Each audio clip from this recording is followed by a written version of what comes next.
আমাদের চোখের সামনে দিয়ে ওই জামাত রাজাকারকে ভোট দিবেন আর আপনারা বাড়িতে শান্তিতে থাকবেন, ওই শান্তিতে কিন্তু আমি থাকতে দেব না। এটা কিন্তু আমার রাস্তা। যদি আপনারা ভোট ধানের শীষে না দেন তাতে আমার কোনো দুঃখ নাই, এটা আমার ব্যক্তিগত বক্তব্য, তাতে আমার কোনো দুঃখ নাই। কিন্তু আপনারা ঘরে শুয়ে থাকবেন, আমরা খুশি থাকবো। কিন্তু আপনারা এই যাদের সাথে আমরা যারা এই জামাত 91-2001 সালে আমাদের কোলে খায়া আমাদের বুকে থাইকা 17 থেকে 18টা সিট নিয়ে এই দেশে মন্ত্রিত্ব তারা পাইছিল, সেই জামাতের দায়ে আমাদেরকে বিএনপিদেরকে রাজাকার হইতে হয়েছে। বিএনপির এই যে এত রাজাকারের ফাঁসি দিছে, বিএনপির মধ্যে কি একটা রাজাকার ছিল? বিএনপির মধ্যে একজন রাজাকারও পাওয়া যায় না। সালাউদ্দিন কাদের চৌধুরীকে ফাঁসি দিয়েছে শেখ হাসিনা ব্যক্তিগত আক্রোশের কারণে। বিএনপির মধ্যে কোনো রাজাকার নাই। আমরা জামাতকে আদর সোহাগ ভালোবাসা দিয়ে বিএনপির ছায়াতলে রাখার কারণেই আমাদের এই কলঙ্কিত হইতে হয়েছে যে বিএনপি জামাত রাজাকার।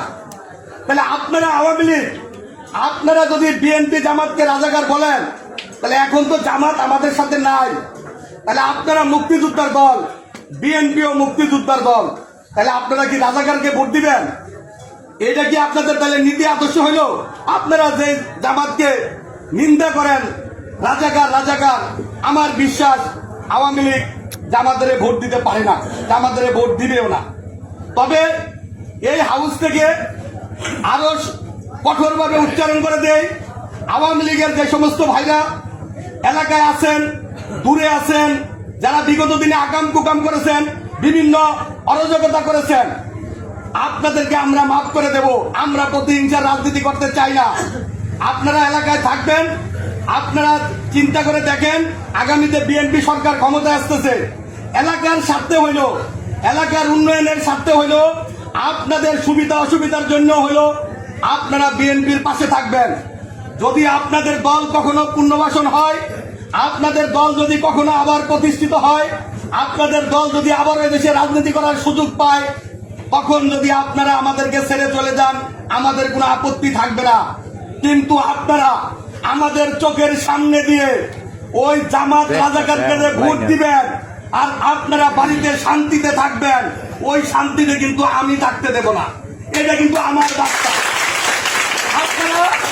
আপনারা ভোট দিলে, আওয়ামী লীগদেরকে বলি, আপনারা ভোট দিলে বিএনপিকে দিবেন, না দিলে আপনারা ঘরে শুয়ে থাকেন, আমাদের আপত্তি নাই।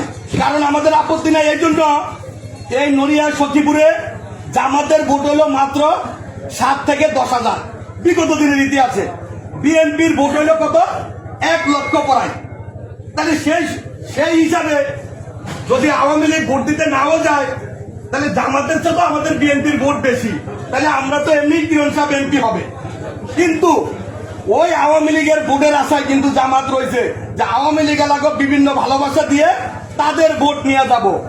তো আওয়ামী লীগের লোকজন যারা এখন এলাকায় আছেন, যারা এই এলাকায় আছেন বা এখানেও কেউ আছেন, আপনাদের যখন সুবিধা অসুবিধা হয়, ভাই একটু লং বক্তব্য দিয়ে বেজায় মাফ করেন, আপনাদের যখন সুবিধা অসুবিধা হয়, আপনাদের যখন সামাজিক বিভিন্ন একটা দরকার হয়, তখন আপনারা কি জামাতের সহায়তা নেন? আপনারা তো আমাদের বিএনপির নেতাদের কাছে আসেন যে ভাই আমাদের মামলা পুলিশে দৌড়ায়, আমাদের ওই সমস্যা, আমাদের ওই সমস্যা, আমাদের জায়গা নিয়ে সমস্যা। আপনাদের ভালো মন্দ দেখে কারা? দেখে বিএনপির নেতারা। তাহলে আপনারা বিএনপি নেতাদের সাথে প্রতারণা করতে পারেন না। আপনাদের দল যেহেতু নাই, আমি আবারও বলছি, আপনাদের দল যখন রাজনীতি করার সুযোগ আছে, আপনারা তখন ওই দলে চলে যায়, আমাদের আপত্তি নাই। কিন্তু বর্তমান শান্তিপ্রিয় বরিশাল শান্তিতে আছেন, শান্তিতে থাকতে দেন। আপনারা হয় ঘরে শুয়ে থাকবেন, আর না দিলে বিএনপিকে ভোট দিবেন উন্নয়নের স্বার্থে। এটা কিন্তু কোনো থ্রেড হুমকি দিয়ে বলতেছি না, উন্নয়নের স্বার্থে।